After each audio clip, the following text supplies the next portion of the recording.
I'm Shivaji, motivational and financial advising. ఇప్పుడు నేను మాట్లాడబోయే topic వచ్చేసి మొబైల్ అడిక్షన్ గురించి.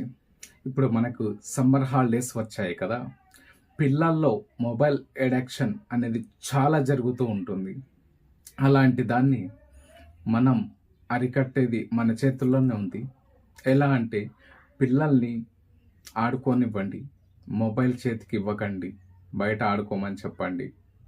అంటే ఉదయం, సాయంత్రం, మధ్యాహ్నం సమయంలో రెస్ట్ తీసుకోమని చెప్పండి. లేదా ఇంట్లో క్యారమ్, చెస్ అలాంటివి ఇంట్లో ఆడుకునే వస్తువులు, ఆట వస్తువులు తెచ్చి ఇవ్వండి. కొన్ని వేలు ఖర్చు పెట్టి మొబైల్ని కొంటాం కదా, కొన్ని వందలు ఖర్చు పెట్టి వాళ్ళకి ఆట వస్తువులు కూడా కొనివ్వండి. అలా చేయడం వల్ల పిల్లలు మొబైల్ అడిక్షన్కి గురి కాకుండా, మరియు అలాగే ఎండలో ఆడుకోకుండా ఇంట్లోనే ఉంటారు.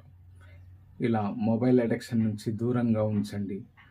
పిల్లలకి ఆట వస్తువులు కొనివ్వండి.